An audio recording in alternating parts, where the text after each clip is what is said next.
लीलामय विग्रहाय हेमाभदिव्य च विसुन्दराय तस्मै महाप्रेमरसोप्रदाय चैतन्यचन्द्राय नमो नमस्ते। तो आश्रय तत्व के विषय में विचार कर रहे थे, उसी में ही आगे चल रहे हैं। ठीक है ना। बोले अस्य श्री भागवतस्य महापुराणत्व व्यंजक लक्षणम प्रकारांतरेण च वदन्नपि। ये जो भागवत का महापुराण का जो लक्षण है, 10 लक्षण पहले बताया था, है ना। अत्र सर्ग विसर्ग स्थानम पोषणम उतय मन्वंतर सानुकथा पोष मुनि मन्वंतर सानुकथा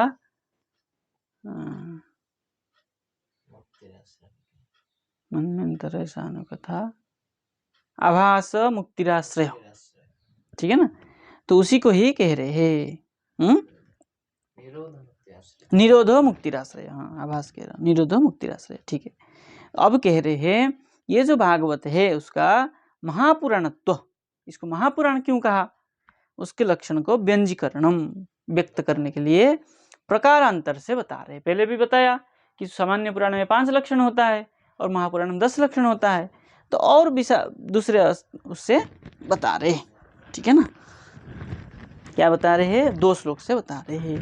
बोले सर्गस्याथ विसर्गश्च वृत्तिरक्षान्तराणि च वंशो वंशानुचरितं संस्था हेतुरपाश्रय दशभिर्लक्षणैर्युक्तं पुराणं तद्विदो विदु केचित् पंचविधं ब्रह्मन् महदल्प व्यवस्थया। ठीक है ना। कह रहे हैं सर्गस्य अथ सर्ग अस्य पुराणस्य सर्ग विसर्ग वृत्ति और रक्षांतराणि और वंश और वंशानुचरितम और संस्था और हेतु और अपाश्रय हो गया 10। सर्ग विसर्ग वृत्ति रक्षांतराणि 4 हो गया। वंश वंशानुचरित संस्था हेतु और अपाश्रय। ठीक है ना। हाँ, ये जिसमें ये 10 हो, 10 भी लक्षणे युक्त पुराणम तद्विदो विदु। इसी को पुराण, ये 10 लक्षण से जो युक्त होता है उसको पुराण महापुराण कहते हैं। केचित पंचविधम ब्रह्मन, हे ब्रह्मन कोई कोई पंचविध भी कहता है। महदल्प व्यवस्था, जहाँ अल्प व्यवस्था है उसको पंचविध भी कहते हैं, जो पुराण है। ठीक है ना। जो पुराण है उस पंचविध है, जहाँ जो महापुराण है उसमें 10 विध है।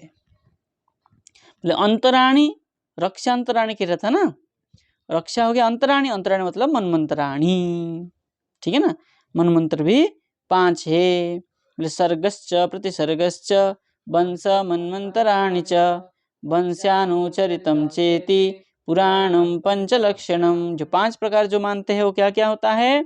सर्ग प्रतिसर्ग वंश मनमंत्र 4 और वंशानुचरित 5। ठीक है ना। ये 5 जहाँ होता है उसको पुराण कहते हैं। बोले एति इति केचित वदंती, ऐसा कोई कोई भी कहते हैं। सच मतभेद महद अल्प व्यवस्थया, महद अल्प व्यवस्था जहाँ होता है वहाँ पंचलक्षण होता है। बोले महापुराणम अल्प पुराणमिति भिन्नाधिकरणत्वेन। महापुराण और अल्प पुराण मतलब केवल पुराण में भिन्न अधिकरण है।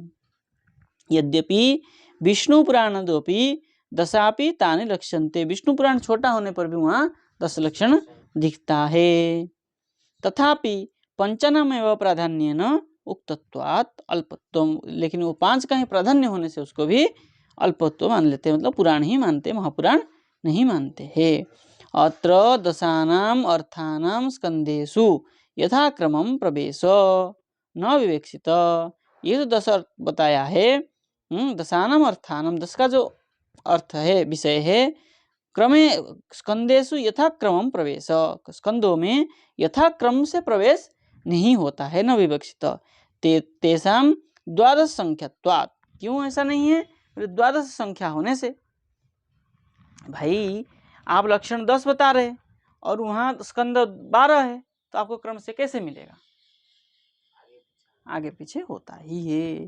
बोले द्वितीय स्कंद युक्तानाम तेषाम तृतीयादिषु यथासंख्यम न समावेश। द्वितीय स्कंद में इसका प्रवेश नहीं है, तृतीय स्कंद से यथासंख्य न समावेश। तृतीयादिषु यथासंख्यम न, तृतीय स्कंद में है ही नहीं, इसलिए इसका संख्या मिलता नहीं है। बोले द्वितीय स्कंद युक्तानाम तेषाम नहीं कहाँ गया, स्कंदेषु यथा क्रमम प्रवेश न विवक्ष हो गया। द्वितीय स्कंद तेषाम तृतीयादिषु यथा संख्या न समावेश। बोले निरोधादीनाम दशमादिषु अष्ट क्या है, अष्टम वर्जम, 8 को जो है क्या हो जाता है, दशम और अष्टम जो स्कंद है, हाँ उसमें निरोधादि का लक्षण नहीं है, इसलिए अन्येषाम अपि अन्येषु, और इसे आगे पीछे होता है कहने का तात्पर्य ये है। अन्येषाम अपि अन्येषु यथोक्त लक्षणतया समावेश क्या है, नाशक्यत्वात् एव, इसमें कोई शंका नहीं करना चाहिए। जो बताया विष्णु पुराण में 10 लक्षण होते हुए 10 लक्षण है, लेकिन 5 का ही मुख्यत्वेन विचार है और 5 का केवल संक्षिप्त में कहीं कुछ दिखा दिया है, इसलिए 5 को ही उन्होंने मुख्य, हाँ इसलिए वो महापुराण नहीं कहते हैं, विष्णु पुराण ही कहते, विष्णु महापुराण कोई नहीं कहता। ये तदुक्तम श्री स्वामी भी रेव, इसी को श्री स्वामी कहते हैं। दशमे कृष्ण संकीर्ति वितानायोपवर्ण्यते धर्मग्लानि निमित्तस्तु निरोधो दुष्टभूभुजाम, दृष्टभूभुजाम, ठीक है ना, कह रहे प्राकृतादि चतुर्धायो निरोध सतुवर्णितः, कह रहे दशमे कृष्ण संकीर्ति, कृष्ण का ही संकीर्तन किया है। बोले वितानाय मतलब विस्तार, कृष्ण संकीर्तन को ही विस्तार किया है। उपवर्ण्यते, और उसका ही वर्णन किया गया है, कृष्ण चरित्र को 10 में वर्णन किया गया है। धर्म ग्लानि निमित्तस्तु, धर्म की ग्लानि हो ऐसा कोई निमित्त जो है, ऐसा उसमें कोई बात नहीं है। बोले निरोधो दृष्ट भूभुजाम, हे भूभुजाम निरोध दृष्ट, ऐसा निरोध है उसमें, ऐसा देखना चाहिए। बोले प्राकृतादि चतुर्धा, जो प्राकृतादि 4 प्रकार के है, यो निरोधो सतु वर्णित, वो प्राकृतादि 4 है उसमें वर्णना किया गया है। केवल 10वें स्कंद की बात कर रहे हैं यहाँ। बोले अतः स्कंधे श्री कृष्ण रूपस्य आश्रयस्य एव, 10वें स्कंद में श्री कृष्ण का ही स्वरूप को आश्रय लेकर के वर्णन प्राधान्यम तई विवक्षितम, वर्णन प्राधान्य को किया है। उक्तम च स्वयं एव, ऐसा स्वयं व्यास जी कहा है। दशमम लक्ष्य माश्रिताश्रय विग्रहम, दशम में जो है, दशम जो है आश्रय तत्व, आश्रय तत्व है, उसी को ही लक्ष्यम आश्रिताश्रय विग्रहम, इसलिए वहाँ जो विग्रह 10वें में है, जो कृष्ण विग्रह को ही आश्रय तत्व करके कहा है, ठीक है ना।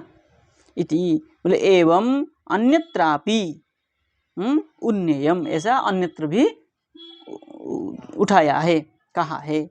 अतः प्रायशः सर्वे अर्थाः सर्वेषु एव स्कंदेषु गौणत्वेन वा मुख्यत्वेन वा निरूप्यन्तः, कहाँ गौण रूप में, कहाँ मुख्य रूप में निरूपण किया गया है। इत्येव तेषाम अभिमतम, ऐसा उनके अभिमत है, मतलब सिद्धांत है। श्रुतेन अर्थने च अंजसा, श्रुतेन अर्थेन चांजसा, ऐसा करके इस भागवत में कहा है। श्रुतेन अर्थेन च अंजसा, श्रुति जो अर्थ करता है वो अंजसा मतलब सरल का होता है।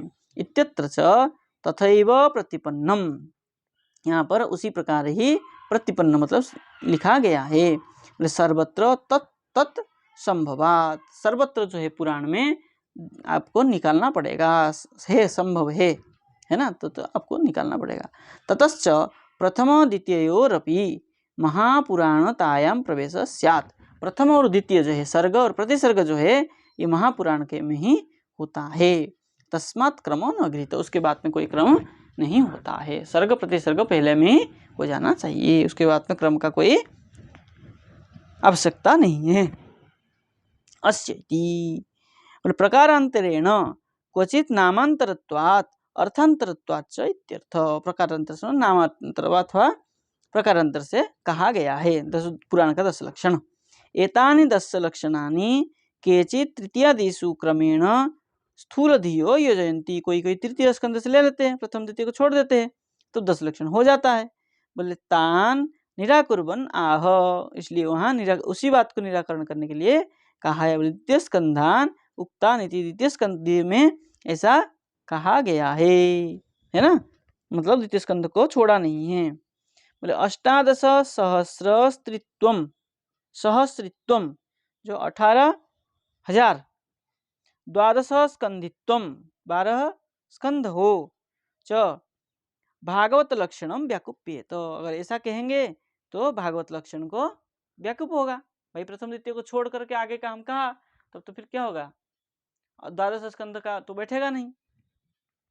इसलिए कह रहे हैं, बोले अध्याय पूर्तो भागवतत्वोक्तिश्च न संभवति च बोध्यम। अध्याय की से लेकर के ऐसा कोई विचार नहीं है, पूरे शास्त्र को लेकर के विचार है 10 लक्षण जो है, ठीक है ना। प्रत्येक अध्याय में एक होगा ऐसी बात नहीं है।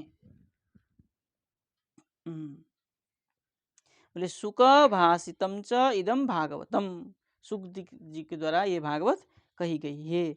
तरही प्रथमस्य द्वादश शेषस्य च सत्वान आपत्ति। इसलिए क्या है, प्रथमस्य द्वादश से प्रथम से लेकर के द्वादश तक जो है स तत्वान आपत्ति, उसमें तत्व में आपत्ति आ जाएगी। इसलिए ऐसा नहीं है, सब सारे अध्याय में सारे स्कंदों में तत्व तो है। हाँ, आप जो सर्ग प्रतिसर्ग कह रहे हैं वो कहाँ कैसे है, वो कोई निर्धारित नहीं, क्रम से नहीं है। प्रत्येक अध्याय में भी हो सकता है, एक अध्याय में सब कुछ हो सकता है, ऐसा सब कुछ सब जगह हो सकता है, क्रमानुसार नहीं है। कहने का तात्पर्य यही है। तस्मात् अष्टादश सहस्री तत् पितुर आचार्य सुकेन अधीतम, ठीक है ना। अष्टादश सहस्र श्लोक जो है उनका पितु जो आचार्य क्या व्यास जी ने सुकेन अधीतम, सुखदेव जी को पढ़ाया था। कथितम चैती व्रतम ऐसा कहा गया है। संवादास्तु, वो जो संवाद है, बोले तथैव अनादि सिद्धा निबद्धा इति सांप्रतम, ये अनादिकाल से सिद्ध है ऐसा कहा गया है, इसमें कोई बात नहीं है। समझे? अब आश्रय तत्व की बात हो गया। अब सर्ग वही लक्षण को ही कह के हुए पंच लक्षण 10 लक्षण हो गया, अब 5 लक्षण हो गया। अब अथ सर्गादिनाम लक्षण आह, इस सर्ग किसको कहते हैं, प्रतिसर्ग किसको कहते हैं, थोड़ा थोड़ा कह के पूरा करेंगे। ठीक है, जय जय श्री राधे।